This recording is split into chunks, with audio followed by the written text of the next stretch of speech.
check. No one likes us, we don't care. Hit the logo on the cap, midnight green on the brim. Pro fan talk, every take in the gym. From the link to the league, I'm connected to the spin. Breaking news, breaking plays where you really want to tap in. Philly on my tongue when I'm calling out a route. Pull a clip, roll a tape, then we talk it out. All 22 on my mind, see the motion pre-snap. I'm in the lab with the facts, you just scrolling through the app.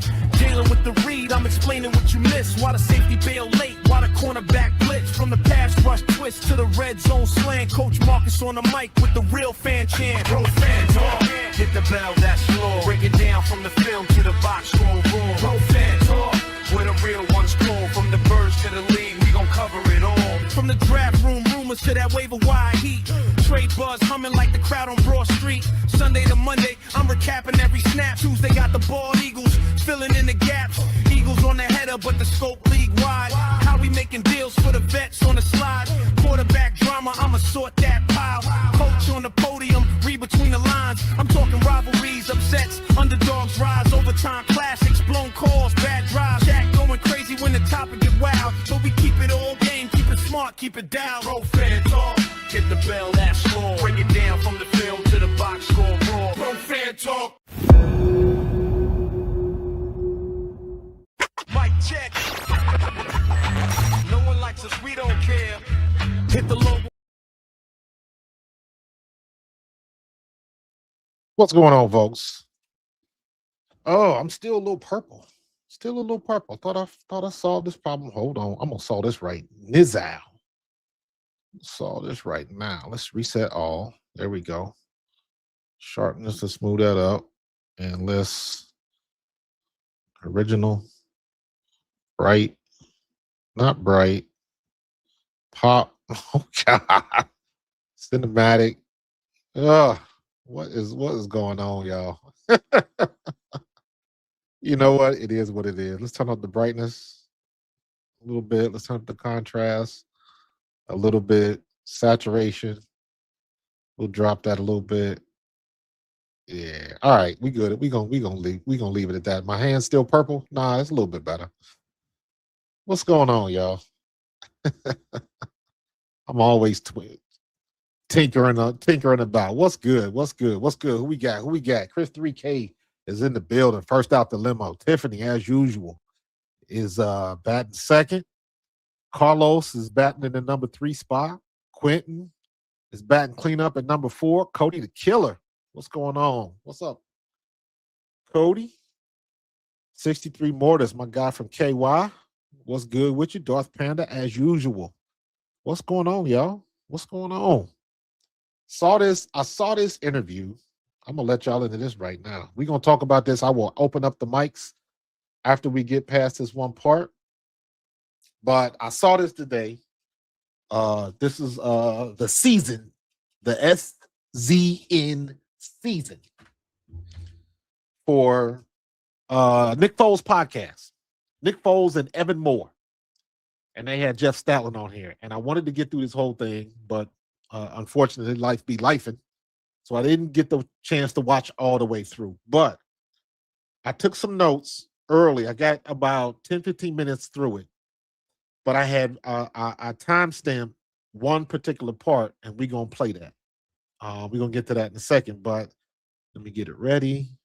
It's at like the 7-minute mark, and it goes to about 9:35. Now I'm going to speed it up a little bit. I got it like 1.5 speed.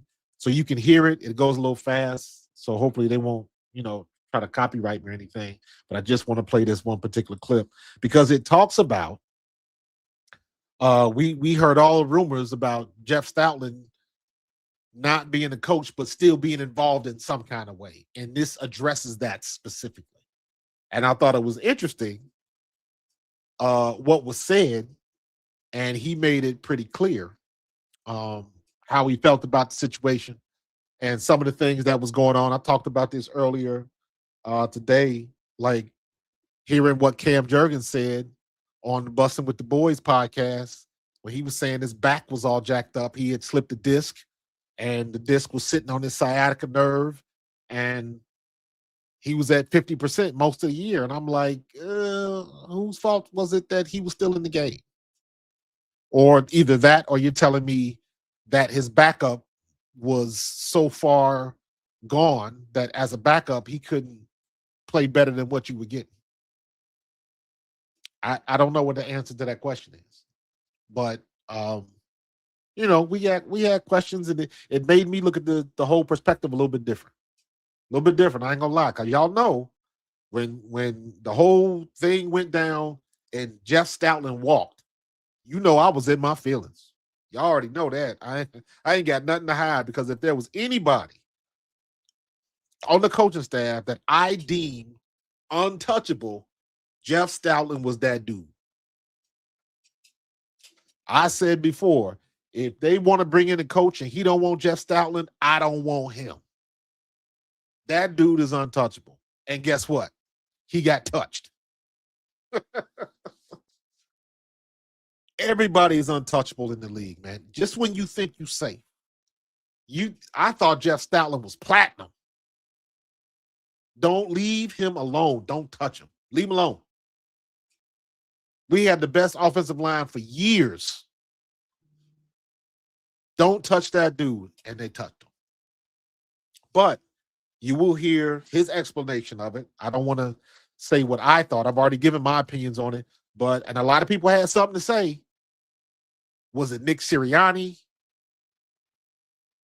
Nobody wants to coach with Nick Sirianni. Remember that started going across WIP in 97.5. Is it Sirianni? Is it that folks don't just want to work with him? Like, what's the problem? And you know what? You're gonna hear it from the horse's mouth, and it's not what you think. It's not what you think. And trust me, I'm gonna stop this clip, because we're gonna spend most of the time on this clip. But I'm gonna stop this clip, and it's gonna get into the things that I'm saying about how everybody on the outside looking in really do not know. Nobody knows shit. Adam Schefter, Ian Rappaport, Diana Rossini, don't nobody know nothing. Everybody is guessing. Don't get it twisted. They sources don't know shit. Because all of that rhetoric that they put out about why Jeff Stoutland was leaving was 100% wrong. And that's something coming out of his mouth. He tells you why he walked away.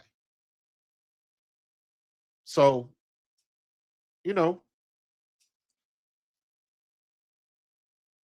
Alfredo, yeah, I got the clip pulled up. Matter of fact, let's go ahead and get to getting.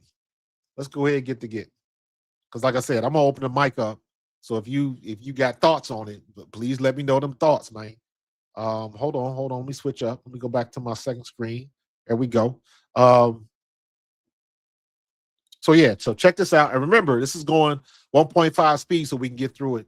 But check this out.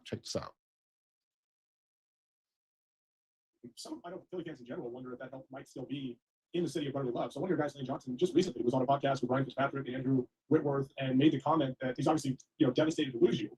And he said, but, I don't think he'll be far away. I think he'll be involved in some capacity. So naturally, everyone's wondering, like, what does that mean? Like, some capacity has been thrown out a bunch. Like, what does that mean? I have no idea. I haven't had a conversation with anybody. Let me stop it right there. You heard what he said. You heard what he said. This is the type of stuff that I'm talking about. And you know what? Let me play it at regular speed, and I'm gonna go back. And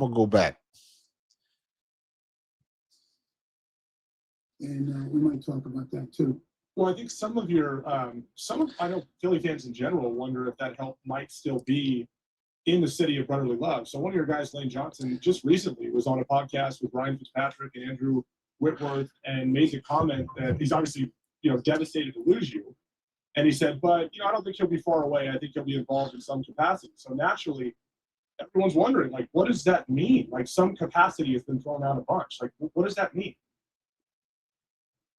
I have no idea. I haven't had a conversation with anybody. I have no idea what you're talking about. I haven't had a conversation with anybody. That's not what they were saying with the reports. That's not what they were saying. Had to be a reason. Had to be this. Had to be that. Was he not getting along was it something with Jalen Hurts? Was he not getting along with Sirianni? Him and Kevin Patullo had difference of opinions Like, what was it? You just heard him say, I have no idea what he's talking about. I don't know what Lane Johnson's talking about. I remember Lane Johnson said, oh, he'll still be involved in one way, shape, or form in this. I don't know what he's talking about. I don't know where he got that from. That just goes to show you, man, listen, they don't have a clue. Everybody's guessing. Don't believe Adam Schefter. Don't believe Ian Rappaport. Don't believe Diana Rossini. Don't believe Mike Florio. Until you hear it for yourself and you see it play out. They don't know. They don't know. They are 100% wrong on this. And they was ready to demonize Nick Sirianni because of this. It had to be Sirianni's fault that Stoutland wanted to walk away. It had to be.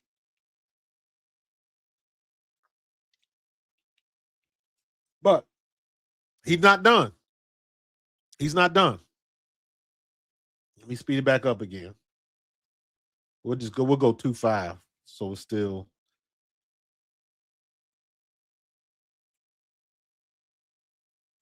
There we go.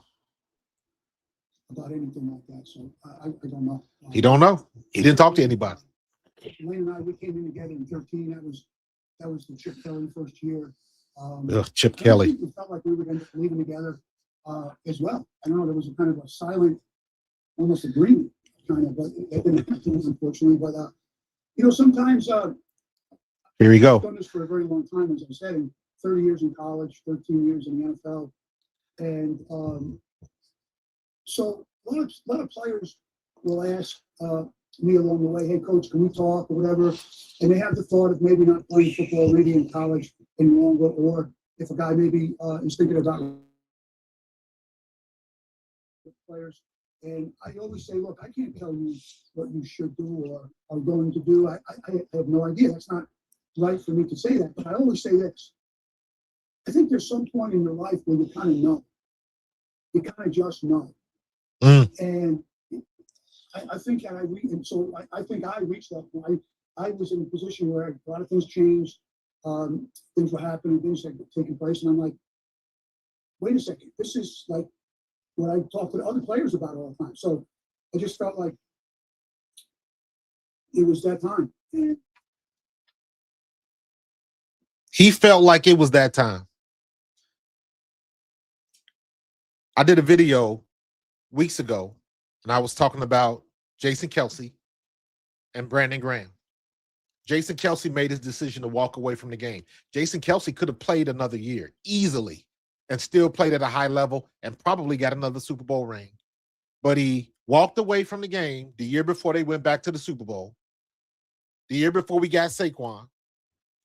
He walked away from the game because he was ready to do it.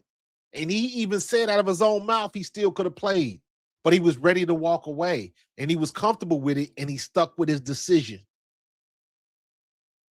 He walked away from the game. The game didn't spit him out. He walked away from it and stuck with it. On the other side of that, Brandon Graham did the same thing, but Brandon Graham wasn't ready.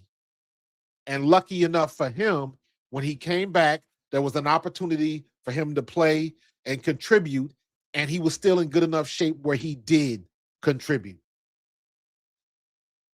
and got himself another ring. But he still had an itch that needed to be scratched. And lucky for him, the Eagles could accommodate. So it worked out in his favor. But I always say respect to Jason Kelce, because Jason Kelce could have played at a high level for another year, but made his decision and stuck with his decision. Now he's got the biggest podcast in the world, and he's the guy that everybody wants to see on the pregame show and all of that type of stuff. I would argue that he might be a bigger celebrity now than he was when he was playing. Brandon Graham got it back in and immediately was contributing. So he won too. Because a lot of times people do the same thing. They come back, maybe they've been out of the game, but they didn't officially retire, and they finally get on. You saw what Phillip Rivers did. Phillip Rivers wished he would have had the opportunities that Brandon Graham did, and Brandon Graham made the most of it. Phillip Rivers looked like he was tired. He was still slinging that ball around. No shade. He was still slinging that ball around. But you could tell his body, he wasn't in game shape. That's a credit to him because he wasn't in game shape and he was still making some things happen. He was still scrambling out when he had to. Not often, but he did what he had to do. And he wasn't in game shape. That just lets you know what type of level he was on. Brandon Graham worked himself back from injury to get back into shape, and he was on the radio, and when they made the announcement, it was a big deal, and that was the first thing that everybody questioned. Was he still going to be in game shape? And he was, because he understands what it takes. Jeff Stoutland is no different, but he just said it out of his own mouth. You know when it's time. And for me, it was time. He goes on a little bit later to talk about just being able to do normal things, hang out with his wife, and just do normal things. Go for a walk. He can't do that right now because when you coaching on a team and you coaching at the NFL level, it don't turn off. It does not turn off. So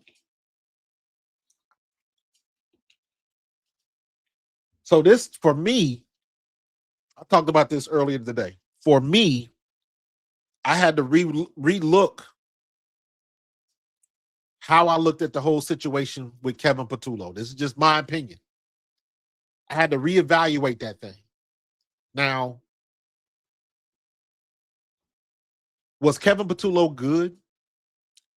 I am sure that he earned his spot, right? He had to be good enough for Sirianni to pick him and say, okay, it's time for you to move up to the big leagues. Let's see what you can do. So he had to have proficiency at his craft to even be selected. Because guess what? And I say this all the time. You might not like Sirianni, but guess what? Sirianni don't want to lose. So if he didn't think he could do the job, he wouldn't have gave him the spot. Now, did I think he did a great job? No, I think we lost a chess match a couple times. However, this would be a totally different situation if our offensive line was blocking the way our offensive line should block. No doubt. Let there be no misunderstanding. Let there be no misunderstanding. Our offensive line, especially with the news coming out about Cam Jurgens, and Cam Jurgens, I should have brought that up. Cam Jurgens saying he couldn't walk half the time. That's a huge difference. I remembered when I reviewed that play, and he had 2 plays back-to-back weeks. Cam Jurgens had 2 plays back-to-back weeks where he whiffed on the player, and literally, if you put them side by side, it looked like the same play because his body motion was the same. He was flailing his arms, and I guess I don't know what he was trying to do, but he did the same exact thing, and the guy avoided him, just swam him and got right past him. And, the running back, Saquon had to make a miss in the backfield. And I was like, what is he doing? And he still made the Pro Bowl. But, you understand what I'm saying. So what I'm saying is, as bad as Kevin Patullo was, I don't think we would be looking at him the same way if the offensive line was blocking the way they should have been blocking.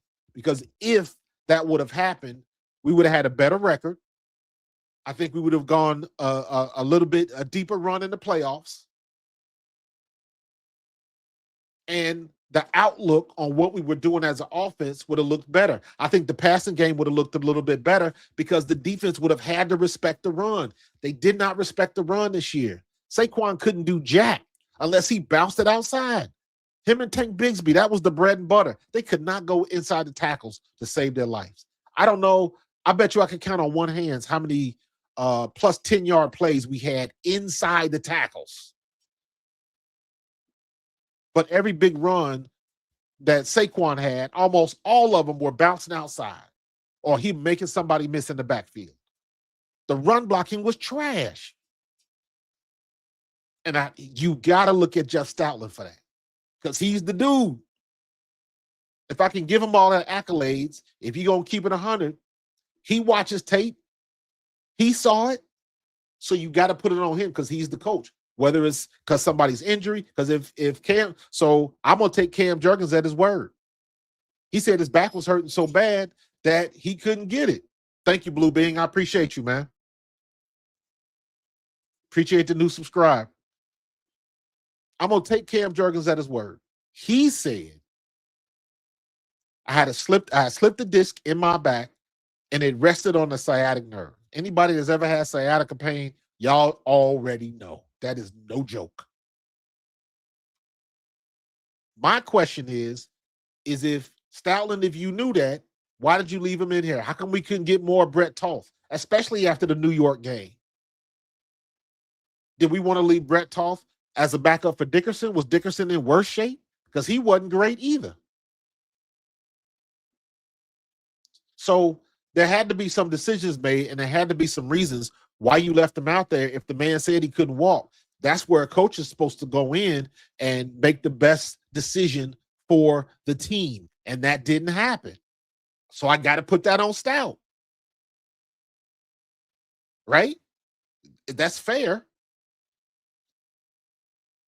Because, again, we was ready to crucify Sirianni when Kevin Patullo didn't work out. Hey, Sirianni, that's the guy you picked. Just didn't work out. But I think because of the situation and the injuries we had on our offensive line, that makes a difference. It makes a difference when the defense ain't got to worry about Saquon. Makes a difference. They can tee off. Makes pass coverage a little bit better because y'all ain't going to get nothing running. Every now and then you might get one off. But for the most part, we got you bottled up.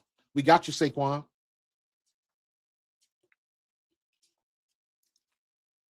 What do he average? 60, 70 yards a game or something this year? Like, barely got to tick over 1,000 yards. He had to work for it.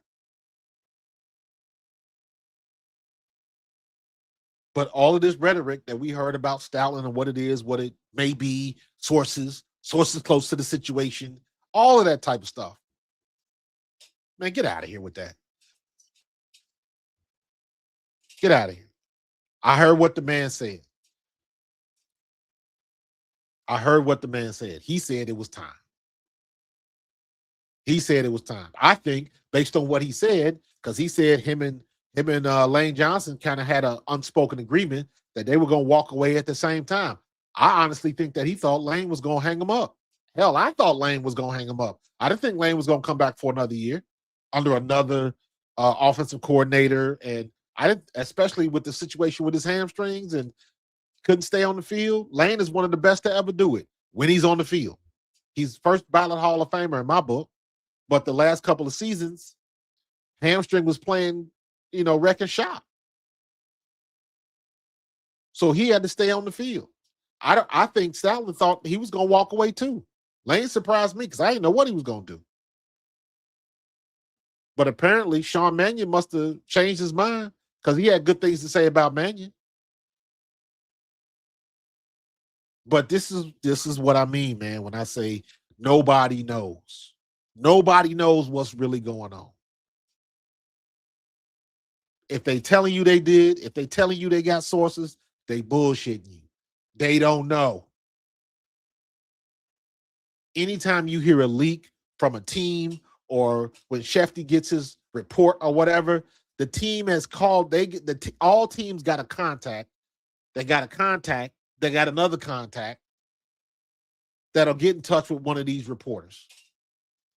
And they got that many, I guess, segments in the chain so it can't get traced back to them. Because how would it look if they leaking their own information? But everybody know what it is. Everybody know what it is now. So Stoutland said it's time. And again, y'all know I was in my feelings about Stout, man. I was not happy when he left. I was thinking about, well, maybe it's time for Sirianni to be up out of here if we're going to lose somebody like that. But pump the brakes. Pump the brakes. What I always say, just let it play out. Hang back and just watch from a distance and let it play itself out. because that's exactly what is going to happen. The only thing you can argue with is the truth, because it'll always come back the truth. There you got it. That's the truth right there. Jeff Stoutland told you it was time. He didn't say it was Sirianni. He didn't say, he said it was time. He knew it was time. And I'm gonna take him at his word. I'm gonna take him at his word. I don't think what's the new guy's name? Is it Bucher? I forget what the new offensive coordinator is. I'm expecting him to have a good year. That's what I'm expecting. Because now that I know that we struggled on the offensive line because Cam Jurgens was hurt and Landon Dickerson was hurt. And when Stoutland didn't take him out of the game, or Stoutland didn't let Brett Toth start at center, we were on a struggle bus. And everybody that we played knew we were on a struggle bus. What do you think the other teams do when they watch tape? We did the same thing. Remember when we played in the Super Bowl? And I was saying against the Chiefs, look at Caliendo. Caliendo, a left guard, is a turnstile. That's the weak chain. That's the weak point in the armor. That's what we got to attack. And what did they do? They attacked his gap, and we put him on roller skates. We was in Patrick Mahomes' grill the whole damn game. So if I can see it watching film, they can see it watching film. Everybody knew Cam Jurgens was in trouble. Not to mention, they had the extra incentive because as bad as he played, they still chose him to go to the Pro Bowl. So there was an extra little sauce on it then.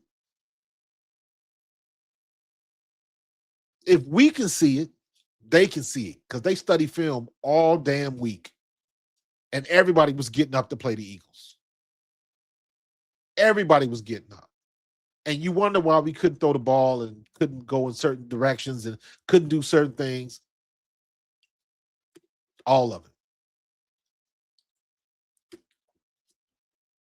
And going back to my original point, that is why I say I have to reevaluate the situation with Kevin Patullo.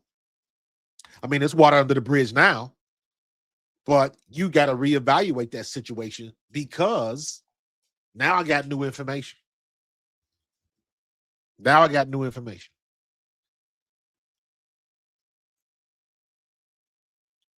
So I'm about to drop this link because I don't want to talk by myself anymore. I feel like I'm screaming.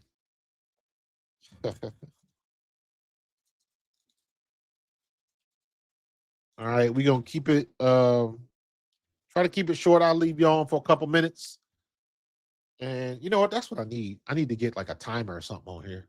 So when people come on, I can set the timer for like 2-3 minutes and then say what you got to say and then keep it moving. So, but I love to hear everybody's thoughts. I just dropped the link on Stout because it matters.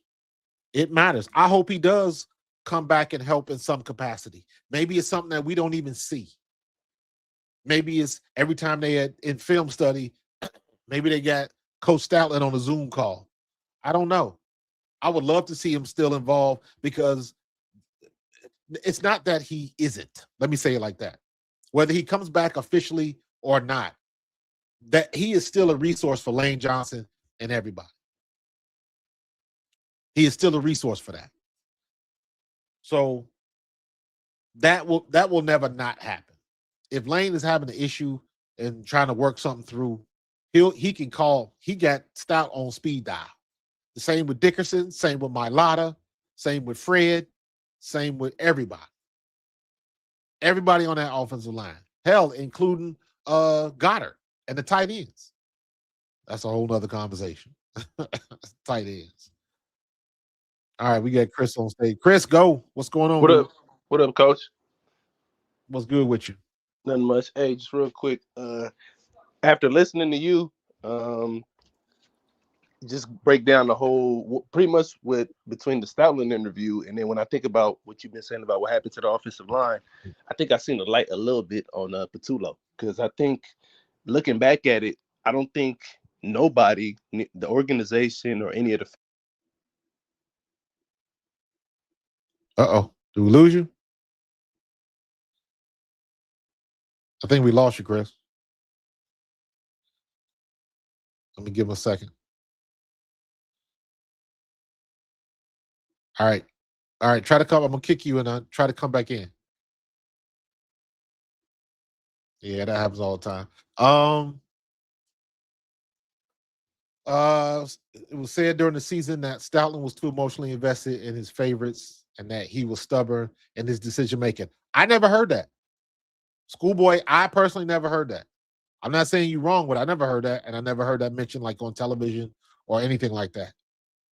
But I'm not saying you're wrong, though. I'm not saying you're wrong. So, didn't he coach for Buffalo? That's a good question, Tiff. I do not know. I do not know. Lord have mercy. I did a video earlier tonight on the Tiger Woods stuff.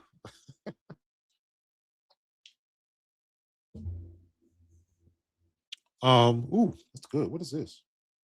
Ooh, coconut pineapple. I thought this was lemon. This is good. Jeff Stoutland. Did he coach at Buffalo?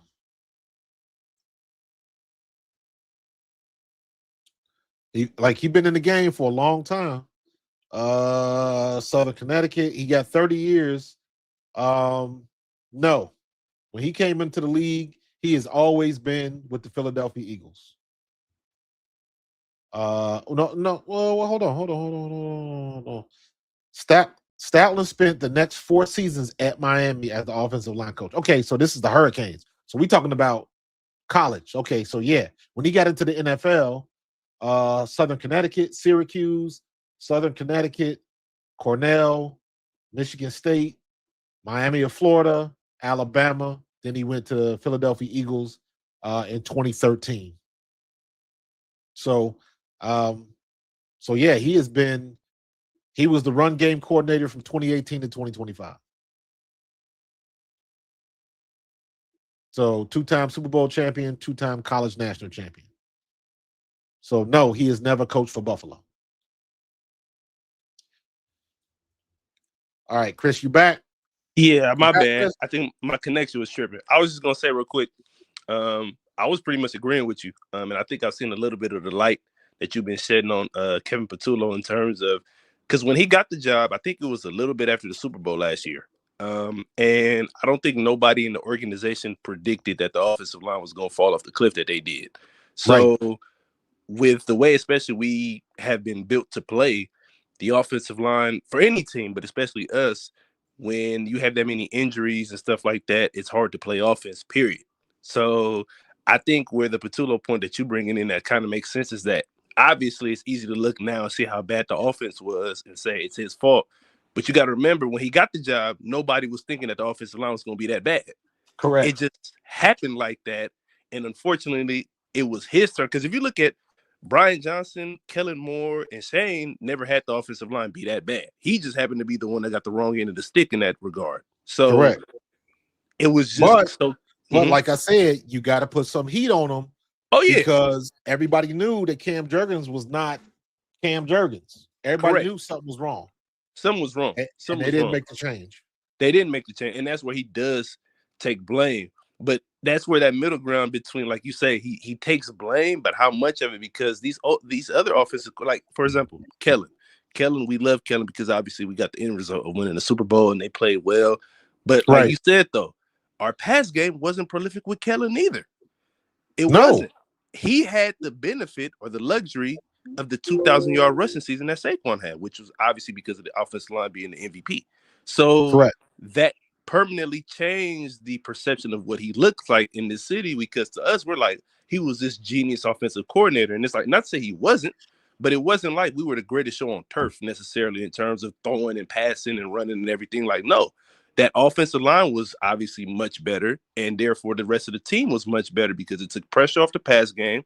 It took pressure off the defense, which was the number 1 defense in the league, and everything, kind of filled from there. So that's where I understand, like, now your big picture point on Patullo is like, obviously he should take blame because some of them second half performances were still as bad as they were in the lack of adjustment. Right. And don't forget when Kellen Moore was here, the year we went to the Super Bowl, Mhm. we were still complaining about some of the play calling He had. in some of the pass game. Absolutely. The trips left, wide receiver screens, he kept calling, and we were like, they calling that play when they can't think of nothing else to call. And everybody knows it's Exactly. coming. We were still Exactly. complaining about that. But the defense was so Absolutely. good, and Saquon was on a whole nother planet. Yeah. It covered a lot of warts. It covered a lot of warts. And I think that's where the one guy, obviously, who for some reason people want to scapegoat, because AJ was saying the same thing about the offense, even with Kellen Moore. It wasn't just this year, even with Kellen, Yes. because the problems were there then too. Even when we had Saquon on an all-time heater and the number one defense. Like, Correct. so Kelvin Patullo, if he says, because I heard some reports when he was like, people saying, oh, he was telling some folks, and I don't know how true it was, that, you know, it really wasn't his fault. I'm not saying that I absolve him from blame, but if I'm being fair and objective, he could be like, look, all these other OCs had the offensive line that I didn't have. Correct. And they got bailed out because of that at times, because Kellen Moore didn't have a prolific pass game. Brian Johnson was good, but the turnovers were an issue with Jalen that year. So that's why they kind of scaled back. And then obviously Shane went to Indianapolis after the Super Bowl run. So there was that. But KP didn't have that luxury to bail him out of having, like, you know what? The pass game is struggling. Saquon going to give me 250 today. And we're going to go home with a dub. And the defense also didn't have the luxury of Saquon going to get us 200 today. So we don't have to play so many snaps. So I think that's where that point that you make about Patullo and that offensive line not bailing them out, I see it now full circle that when he got the job, nobody predicted the offensive line was going to fall off that cliff in terms of correct. And I still say that if our offensive line at least was adequate, if the run blocking was adequate, I believe he would have kept the job. Right, because he would have looked better. He would have looked better. Or Saquon would have had about 12 to 1,300. Yeah, and I believe we would have made a deeper run in the playoffs. Right. If we could have ran the ball, because even as bad as we looked in that first game when we lost to the San Francisco 49ers, if we would have had any type of run game, they barely beat us. Yeah. And the run game would have obviously helped the defense not be on the field so much. So it would have made the defense look even, instead of finishing, because I think we finished in the top 10, we probably would have finished with a top 5 defense, because time of possession wouldn't have been so skewed that bad, because we'd have had There you go. So everything is related. Everything is related. Yeah, football is the ultimate complementary sport. Everybody help everybody. So that's where I kind of see full circle now. Your KP pointing that I still think, he had issues, but I could also see the argument if somebody said, you know what, he didn't have a 2,000-yard offensive line, and I'm pretty sure a lot of OCs wish they had that offensive line. That takes a lot of stress off you, knowing that, hey, when all else fails, I could turn around, hand this ball off, and we're gonna be all right. Because Saquon gonna get us 250 and we're gonna get up out of here. You know he's gonna break about 260 yarders. It pigeonholes the offense. Exactly. Because you got to be able to control them linebackers. You got to make the linebackers move and create space in the middle of the field, and we couldn't do that. So to me, it seems like a lot of time defense was pinning their ears back and coming, because they knew, you know, I need to go back and find out like how many quote a splash play, I believe, is 20 yards or more. It's different it's a 20+ yard pass, and I believe it's a 10-yard plus run. That's 10-yard run. I wonder how many runs that Saquon had 10 yards or more in between the tackles. I think it's actually 15 for runs. 20 pass, 15 plus for the run. That's a splash play.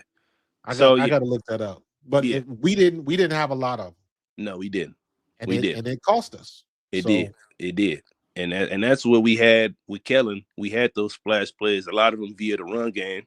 And we had those explosives where at any given moment, you know, we were a threat to hit the home run. So, but I see the full circle point on KP, and I just wanted to touch on that. Other thing real quick, I think we talked about a little bit, Smitty, if it happened to a point where he was the wide receiver one, the one thing I hope he can, I don't know if you can get better at this, you would know better than me, him in the open field a little bit in terms of making that first guy miss. I do feel like some of those elite guys, when they get out in the open field, they're going to make that first guy miss more often than not. And I think a couple times Smitty will have bigger gains, but sometimes that first dude will get him on the ground. So I'm like, I hope that can be, regardless of what happens, because, you know, we pretty much on the same page with keeping AJ. But if he can just evolve in that area, I think that'll be something that'll propel him to the next level. I think Smitty will be fine. I think it'll be,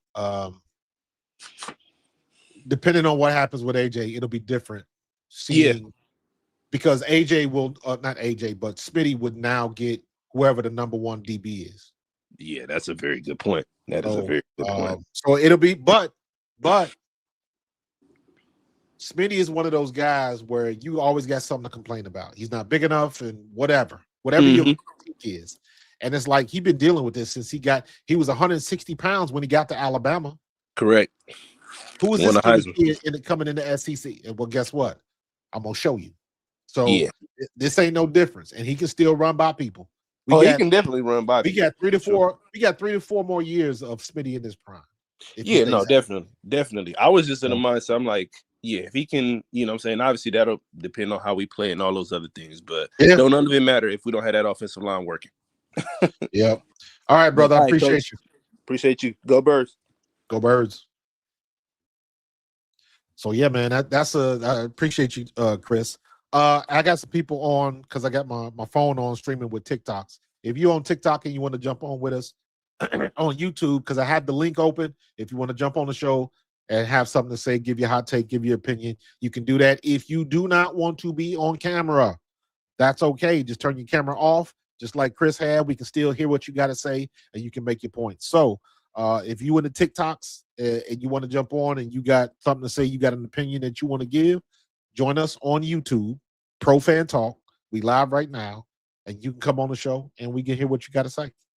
So there's still how much I started watching this, and then when you make your mind up that you want to do something, and then everything in the world happens at the same time. That's what happened. So I wanted to watch this, then I forgot the game was coming on, so I was watching Notre Dame and Vanderbilt. Now Duke is up by 6 on LSU, but they still got a whole bunch of time to play. Then somebody had to come. Somebody was showing up to do some work on the outside of the house. So it was like everything was a distraction at one point. So we back into it. So I still got like this interview with Nick Foles is 1 hour and 11 minutes. And I just played you like a 2 minute, like not even a 2 minute, like a 1 minute clip. But I wanted to get into that because that was the main thing that everybody was talking about in relation to Jeff Stoutland. His relationship with Sirianni. I know, I believe it was on WIP a couple times where they said, I just think that nobody wants to work with Sirianni. Remember, we was hearing all that noise when we couldn't get a offensive coordinator. And I'm like, well, maybe they took better offers and better jobs, or it's okay if they don't want to come to Philly. That's cool too. Maybe they want to go to another team because they got family in another state, or there's a ton of reasons for that. And it ain't just because, I just don't like Sirianni. They ain't got nothing to do with it. Because we knew that don't forget, Sirianni was in a bind.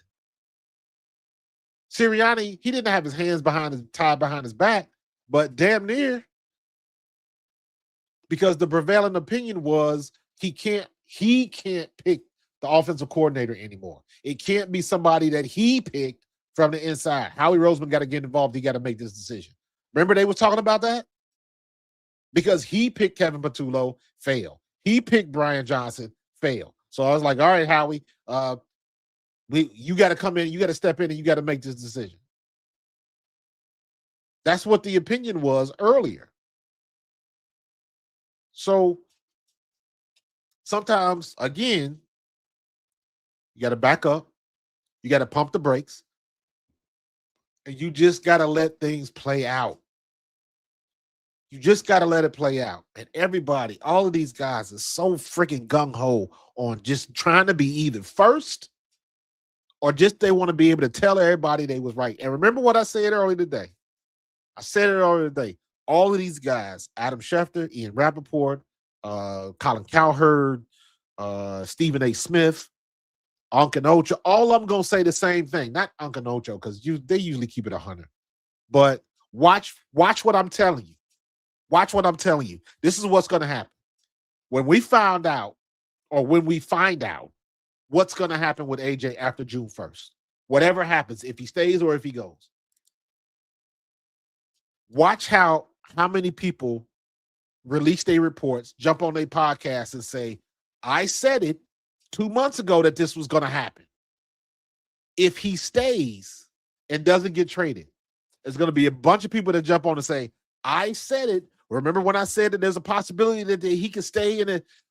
They talking on both sides of their mouth. so they can cover their ass. So what's going to happen is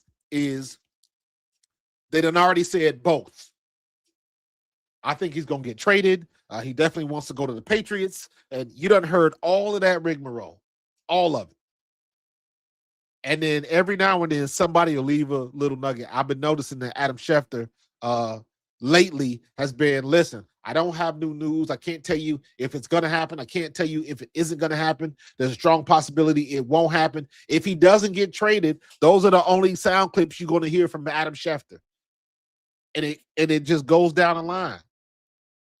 I'm sure Diana Rossini has done the same thing. It's not 100% that he's going to get traded. They've left some nugget of media on the other end of the spectrum. Most of the hot takes have been A.J. Brown is out of here. He's trolling the Eagles. How many times he's got to say he loves the Patriots and when Tom Brady played? We tired of hearing it. So they're going to lean on that if he gets traded. But if he don't, watch how quickly they find the little quotes they had and the tweets that they had, because they're trying to leave breadcrumbs and receipts on both sides of the fence. That's the way it is now. Colin Cowherd is great at doing that. Colin Cowherd is great. He did that with the Eagles. He did that. Didn't think the Eagles had a chance. And he talked all that smack about the Eagles getting blasted by the Chiefs. But he left that, a couple of nuggets saying that the Eagles might win. And then when we blasted them, that's the only thing they talked about was that 5-second clip. They just trying to cover their ass, man. I ain't mad at them. That's how the sausage is made nowadays, bro. That's how it is. So, I just it's funny to me. That's all I'm saying. It's funny to me. Never discount your voice. So I'm dropping a link again in case anybody missed it. This is the same link. Click on the link. If you're on the YouTubes or if you're in the TikToks, jump on YouTube with us and you'll see a post from me from Pro Fan Talk that says drop the link. You can click on that link and it'll bring you directly on stage and I can bring you on if you got something to say. So everybody on the talks, on the ticks and the talks, that say that want to voice their opinion, man. Come on while we got time, bro. This is a conversation, not a monologue. I'm talking to you. You, right there. You right there. Sterling Jeffco and Abbas and Telly or Fel. Is that Felly? I can't see all these names this far away. I got my phone almost all the way at the thing. But in any case, so yeah, man. I can't wait till after the draft. The draft is gonna be here super quick. Super quick. Which way do you think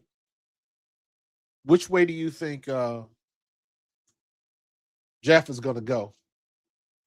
Which way do you think? Let me know. My man Alfredo was in the building. What's going on, dude? Holler at me. What's going on, Alfredo?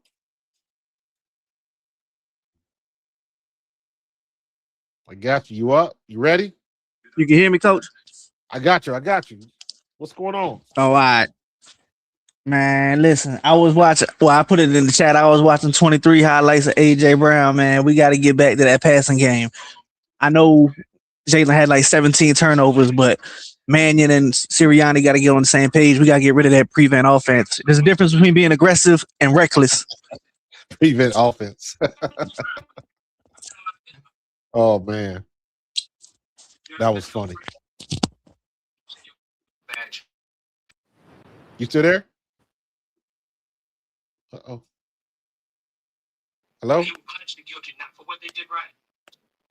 Uh-oh, I can't hear you. Jump out and come back in. I lost your audio. Uh-oh. I don't know what's going on with everybody losing their audio. So, but to your point, Alfredo, I'm with you. I would like to see them get back to hitting AJ or whoever is on that left side. Whoever our X receiver is on those quick slants. All right, we got Frado back. Got you back.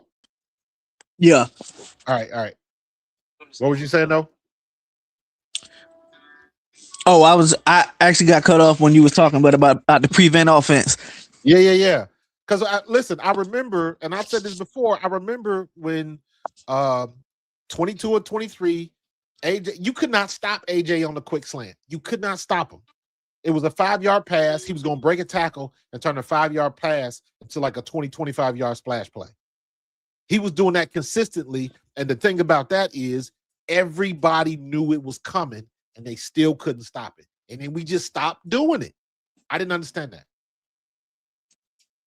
So I'm with you 100% on that one, man. Get back to bread and butter. It's not complicated. When you got somebody like AJ Brown, who's a dynamic receiver, who's big, strong, fast, all of that kind of stuff. And for whatever reason, I don't know why we got away from that. Yes, he dropped some I passes. agree. I'm hoping that Sean Mannion can do what other McVay Shanahan systems do is give Jalen quicker throws and easier throws, and obviously get AJ, if he's here, which I think he will be, and Smitty in the space, scheme them open. I agree. It's not complicated. It's not we make it complicated. I got a thing with coaches who think you got two types of coaches. You got coaches that have a system, and their system has had a measure of success, whether a lot or a little is irrelevant. But their system, they want to get guys to fit their system. And then you got another style of coach who they go into a situation, they look at the personnel that's available, and they design their system around the personnel that they have. Those are the type of coaches that usually win. You got to adjust your system to the personnel, not the other way around. And I don't think enough coaches really do that. So we'll see what Mannion can do. He's a super, he one of these young super geniuses. So, but I mean, guess what? If that offensive line blocked like they did last year, it ain't gonna matter. But I don't think that's gonna happen. I think this new, what's his name? Tiffany had put that in the chat. What's the new offensive line coach name? Oh, Chris Cooper. Cooper. Is it Cooper or no? It's not Cooper. Is it Cooper? Kuper. I think you're right, Cooper. Well, Cooper, whatever. Yeah, but I think now that everybody is healthy, they're gonna have a much better year running the ball. I think Saquon is gonna be back to form. If he stays healthy, I can see him getting another 1,400 yards. But like I was saying earlier with Chris, I had to reevaluate that thing with Kevin Patullo because we ain't had an offensive line to clean up all of them warts. And I don't think what Cooper has to do is that difficult. He's going to get the playbook. He's going to figure out the best way that his offensive linemen can get their blocks, double team, go up to the second level and pick up a linebacker. That's what an offensive run coordinator is going to do. Your job is to find the best way to get your offensive linemen on their blocks, period. And now that I have heard, and I about did a backflip when I heard it, that Sean Mannion wants to get to doing outside zone reads, I was like, hallelujah. I was throwing my hand up in the air and everything. That's exactly what we need. Zone reads, give the ball to your running back as deep as humanly possible and get out of the way. Let your running back be a running back. Let your playmaker make plays. Give him the ball as deep as you can get it and let him pick the hole. There is no hole. He goes to where he sees. Go watch the Denver Broncos when Terrell Davis was there. They zone blocked, and he hit him for $2,000.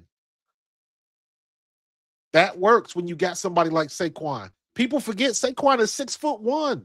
Saquon is the size of a linebacker with 4.3 speed. Let that joker get the ball in space and do what he does best. And for some reason, Stoutland didn't want to replace Cam Jurgens. And it hurt us.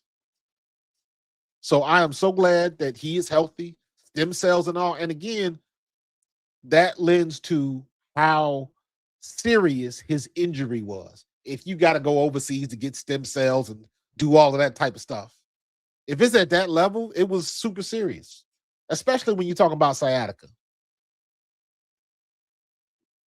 Sciatica is no joke. Sciatica will leave you crippled where you can't walk, you can't sit down on the bathroom, you can't do nothing. You can't tie your shoes. That sciatic pain is no joke. And then on top of that, now you got a slip disc too. Come on now. So we'll see what they're gonna do. But you good at Friday? That's what you got. You got anything else for me? I got like one more thing or two more things. So, what you thinking about this Myles Garrett situation? Who? Myles Garrett. Myles Garrett. Yeah. I think Cleveland would be crazy to trade him after that past year. He's somebody that's in Shedeur Sanders' corner. So whether they want to admit it or not, Shedeur Sanders is a lightning rod up there. Everybody likes him. Everybody likes his work ethic. All the guys want to play for him. They would be crazy to trade him. But if Howie Roseman can make the deal, what do you want to give up for him? Do you want to give up AJ Brown, Jalen Carter, and maybe a draft pick for Myles Garrett? For Myles Garrett and another draft pick, I might make that deal as much as I love Jalen Carter. And the only reason I'm saying that is because I know without a shadow of a doubt, if Myles Garrett comes here, he is going to produce immediately. There is no worry whatsoever that we're going to get just a guy. That's my worry about trading for, sending AJ somewhere. We gotta replace him. And we can't replace him with just a guy. He had arguably his worst year as a pro last season. And he still got over 1,000 yards. Like, we can't forget that. And I don't give a damn what anybody says. I'm so sick of all these Philly fans and they thin-skinnedness. Y'all worried about tweets and reading books on the sideline. All I want to know is when he steps on the field, is he a problem for the defense? If the answer is yes, I want him on the team. I don't give a damn about, like, people forget what diva behavior really is. I'm an OG. I saw T.O. I saw what's his name? What's the boy that played for Atlanta? Andre Rison. I saw Ocho Cinco. I got love for Ocho Cinco because he played for Cincinnati. I got any love for anybody that played for my hometown. But I saw what diva behavior was. AJ Brown ain't it. And we got all these people on the radio, on ESPN, in Philadelphia, bitching and moaning because you didn't like his tweets. What? That's where we are now? So I think people get caught up into that. I got it on record that I do not want AJ Brown to go. AJ Brown needs to be right here in the green. And if Howie Roseman does make that decision, who are you going to get to replace that production? That is what is most important. We cannot just get a guy.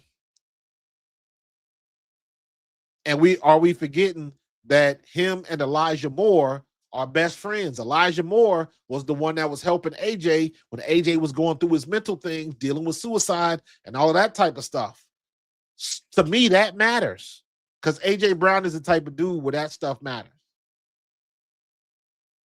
And my opinion on all of the stuff with the tweets and all that kind of stuff, my opinion is this. AJ Brown is someone who admittedly and openly talked about his mental health issues. It is no secret what he was dealing with for that measure of time when he was in Tennessee, and he has never forgot that. And the only thing I say is when you are dealing with people that deal with those type of issues, they deal with stress a specific way that works for them, period. They don't care about what you think on the radio. They don't care about if you bad because he didn't do an interview after the game. They don't care what you think about his tweets. They don't care about if it made sense to you. They do what works for them because it works for them. And some of these yahoos in Philadelphia and on the radio forget that, or they just don't know. They just running with the narratives. It has become so very easy to tell who is actually watching the games and who is just sitting at a desk in front of a camera, and they production assistant is shoveling papers in front of their face, reading stats. Because there's a lot of that now. Because the truth of the matter is, most of these guys on TV and on the radio, they don't have the time to watch all of the games. They ain't got time to do it. So they make shit up. I won't say they make it up, but what they do is they look at the stats and they go off the stats, but they don't have context. I saw that in real time 2 years ago when what's his name? What's the name of the boy that was in the quarterback that was in San Francisco that ended up getting traded to the Cowboys? I think it was the young boy. Somebody put it in the chat. I can't remember. Think of the name of the quarterback. He was in San Francisco. Trey Lance. Trey Lance. Thank you, Trey Lance. No, Trey Lance was preseason. It was the last preseason game. Trey Lance started, and his first half was not very good. He threw a pick, and it wasn't good. But the second half, he came back and won the game. But you know how they do in between the segments, they give you like a 30-second clip, bring you up to speed with the scores and all of that type of stuff. And the game was over, but when they read their little 30-second live blip, they ripped him like he was playing horrible. And I was like, y'all didn't even watch the game. He brought him back. He won the game, and they were still ripping him on the radio. And I was like, that's people that just not paying attention. And from then, once you see it one time, then you start seeing it again and again. It's like, damn, they didn't even watch the game. One of the dudes I like, what's his name? What's the offensive lineman? Andrew Whitworth. I believe he's on the Amazon team, the Amazon broadcast team. Andrew Whitworth was on Kay Adams' show, and I love Kay Adams stuff. He was on Kay Adams' show, and she asked him about the troubles in Philadelphia and everything that we was going through. And he said, this is how I know he wasn't watching the games. He said Saquon Barkley was struggling, and he just needs to hit the hole harder. He actually said that. And I was like, clearly you're not watching the games because our run game blocking is trash. And I was like, oh my God. It was crazy. So I don't know where some of these guys come off, but right now it's very, very easy to tell who has been watching certain games and who is just reading off numbers and stats and have no context of how a game was actually played. Because I say this all the time. You don't have to make a play to make a play. Sometimes it could be a hustle play. Sometimes it's something away from the ball carrier or whatever the situation is. Jalen Carter made a lot of plays but didn't make the tackle. So it happens like that sometimes, and you can only understand that because it's not going to show up in the stats.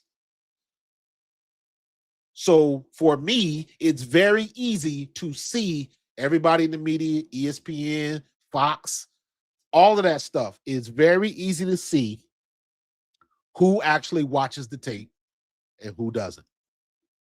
That's why I can't never get mad at like people like Dan Orlovsky, because I know he watches tape. As much as Emmanuel Acho, as much as sometimes he gets on my nerves, because I think I call it the Wile E. Coyote syndrome. I'm a big cartoon guy. I remember Wile E. Coyote from the Bugs Bunny Roadrunner show. Wile E. Coyote always had that accent, and he would always hand off business cards that said he was a super genius. And he would talk all of that stuff, and then it wouldn't work. That's what Emmanuel Acho, that's how he comes off. On the flip side of that, I like Acho because I know he watches tape. So the stuff that I don't like, I just turn it off. When he goes into this thing and he's got the iPad out and going over plays and defenses and stuff on his television, that's the stuff I watch because I understand he knows what he's talking about. Even with the stuff that went on with Leonard Fournette and him got in that beef, you don't have to have a Hall of Fame career to understand what you're watching on tape. You don't have to do that. There's plenty of coaches in every sport that never actually played the sport. They've just been a coach from day one. Don't mean they're a bad coach. And hell, I've seen some former players, really good players, when they try to become coaches, they hot garbage. So it goes both ways. Alfredo, I appreciate you, bro. It's all good. It's all good. I appreciate you coming on, brother. So, talk about Puka. I don't know what, man, between Puka Nacua and damn Tiger Woods, man. They having a bad weekend right now. They having a bad weekend right now. So, but you know what? Puka Nacua is not a diva, but what he is doing is getting out of control away from the field. See, to me, here's what a diva is. A diva is the me, and he's a disruption in the locker room. To me, that's what a diva is. As great as T.O. was, you could not stop him on the field, but he brought problems in the locker room, and he divided the locker room. That is a diva. The disruption in the locker room. I don't care if you talk shit on the field. Andre Rison, same way. When it disrupts what's going on the field, if it costs you a game or blah, blah, blah, blah, that stuff bleeds in the locker room because when it gets to a point when your actions cost you wins, that's being a diva. I honestly, Jalen Carter is more of a diva than A.J. Brown is. Jalen Carter spitting on people and all of that kind of stuff. Then he's off the field. And because he's off the field, we suffer as a defense. To me, that's diva. That's how I see it. So people got to get it mixed up. It ain't because you want the ball on the field. That's what you're supposed to do. But when you bring it in the locker room, if you fighting in the locker room or if you causing a division in the locker room, that is a diva. That is not what A.J. Brown is. Everybody in that locker room loves A.J. Brown. You do not get a C on your chest if they don't like you. I don't care what position you play. Quarterback on down. If don't nobody in the locker room like you, if you can't be a leader of men, you're not a captain. So there's some weight that comes with having that C on your chest. And everybody gets bent out of shape if he doesn't operate, if he doesn't say, if he doesn't do exactly what everybody else wants to do. Because he didn't sit on his laurels and because he didn't say, oh my God, this is the best day of my life, winning the Super Bowl. Because he didn't say that, everybody want to look at him like he ungrateful and he wasn't happy about it. Like, well, no, some people are wired like that. Some people are wired to be not satisfied. Even when they reach the tippy top, I want to get there again. I need to do it again. How can we do better? Some people are wired like that. That's what greatness looks like. That's what greatness looks like. That's why you can't go to that's why you can't go to the weight room with some of these guys because they'll try to kill you. You can't go in the weight room. I saw the video with Aaron Donald. He took somebody to work out with him and about killed him. He's like, this is what it takes, bro. And if you can't keep up, don't step up. So that's what it's about, and that's how it works. And we got people on our squad that's about that life. There ain't a disruption in the locker room. Everything is good in the meeting rooms. But when you step on that field, you a dog. And unfortunately for A.J. Brown, it just so happened that he probably had arguably his worst game as a pro in that playoff game against San Francisco. Everybody gets a turn. Everybody gets a turn.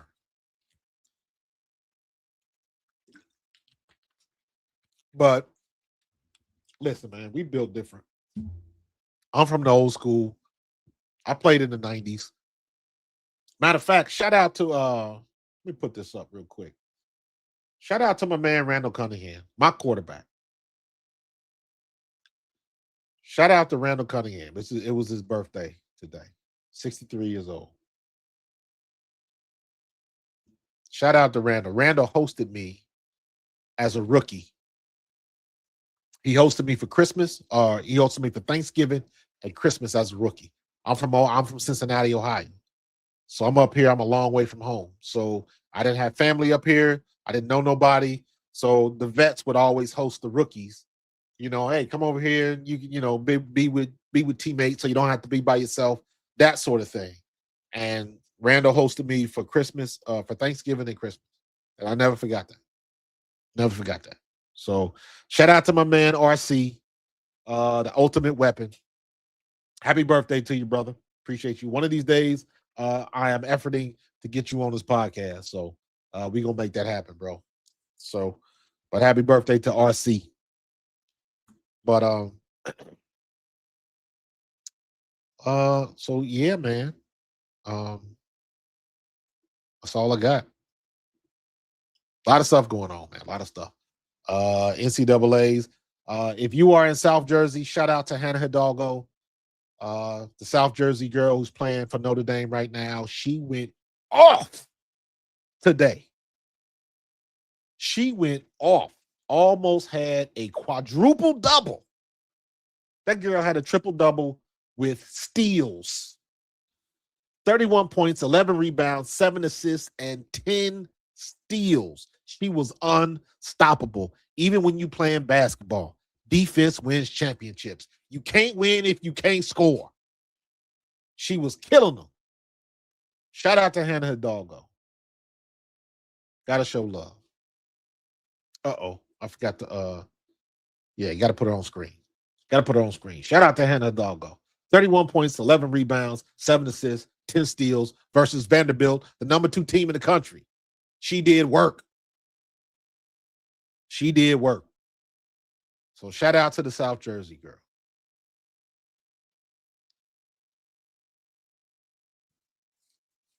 Did I see the new numbers were handed out to the players? I did see something about numbers, but I don't know who got what. I'm not even paying attention to that stuff right now because all that stuff might change after the draft. Somebody gets drafted and they want a number, they pay for a number, all that type of stuff. So I don't, that don't bother me one way or the other because I know most of the time it's gonna change.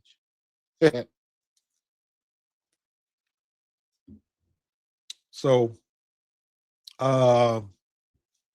he has been causing Rams problems last couple of months. He just got into something. I remember he got into some kind of trouble a couple months ago, but I didn't think it was like a big deal. But stuff like this adds up. And when you get a big thing like this and somebody goes to the police, him and Stephon Diggs need to get together and go bowling, right? Stephon Diggs still going through his stuff. Pierce, when he was doing what he was doing with his girl from Tennessee, James Pierce. So he going to jail. He was fighting cops, hit a cop with a car. He going to jail. And his girlfriend is going to press charges. She is not afraid to show up at court. That joker is, he forfeited a $90 million contract. They're going to take their money back and he is going to jail. I don't get it. I don't get it. Egos are out of control. Egos are out of control. The only reason you would go after and try to hurt another woman because she broke up with you and she didn't want to have nothing to do with you, and you thought it was best for you to go try to chase her and ram her down with your car and get so mad that 4 and 5 cops got to try to subdue you, and you get back in your car and you hit a cop trying to get out of there, you going to jail, bro. That's an ego thing. Your ego can't handle rejection. That's a shame. That's a shame. A lot of people got that. Why you think folks get into fights at clubs and all that kind of shit? Ego. It's all about ego. Don't touch me. I make more money than you. Blah, blah, blah. That's the same thing I was talking about with the whole situation with Leonard Fournette and Emmanuel Acho. That's ego. Leonard Fournette said what he said. That's all about ego. Don't mess with us. You can't say nothing about us and don't think we're going to come at you and this, that. Like, all he had was a hot take. You can disagree with it, and you ain't got to make it personal. That's exactly what Leonard Fournette did. He made it personal. It's like, well, no, it's that he in that business where you give hot takes. You ain't got to agree with it. So it is, Chris. It's just silly. It's just silly. So, but all right, I'm about to get up out of here. We've been on the mic for about hour 20 minutes. So we've been rocking and rolling, man. So I'm gonna chill out. Maybe I'm gonna pop some popcorn. I'm gonna watch the rest of this LSU game. Hopefully Duke still got a 7-point lead there in the fourth quarter. I'm sorry, they're in the third quarter, 9:50 left in the third quarter. Duke is up by 7, 47-40 against LSU. LSU is 2 and Duke is ranked number 3. So come on, Carol Lawson, get it together. But I'm gonna get up out of here. I hope y'all have a good Saturday. Hope you have a good weekend. And be safe out there. And keep listening, see what the news. If you are following me on TikTok, do me a favor, mosey on over to Pro Fan Talk on YouTube. Give me a subscribe because I'm still gonna be rocking and putting out content on YouTube and on TikTok at the same time. So appreciate you joining me. As usual, I will holler at y'all on the flip side. We're going to keep doing this. Hopefully, we'll have some news pretty soon. We keep getting closer and closer and closer to the NFL draft. I'm trying to get in touch with my guy, Ian, the draft expert. I want to have him on because this dude is crazy. He knows everything about everybody. So, but I'll keep you posted. Enjoy your weekend. I will see y'all on the next one. Be safe. Peace. Mic check. No one likes us, we don't care. Hit the logo on the cap, midnight green on the brim. Pro Fan Talk, every take in the gym. From the link to the league, I'm connected to the spin. Breaking news, breaking plays where you really want to tap in. Philly on my tongue when I'm calling out a route. Pull a clip, roll a tape, then we talk it out. All 22 on my mind, see the motion pre-snap. I'm in the lab with the facts, you just scrolling through the app.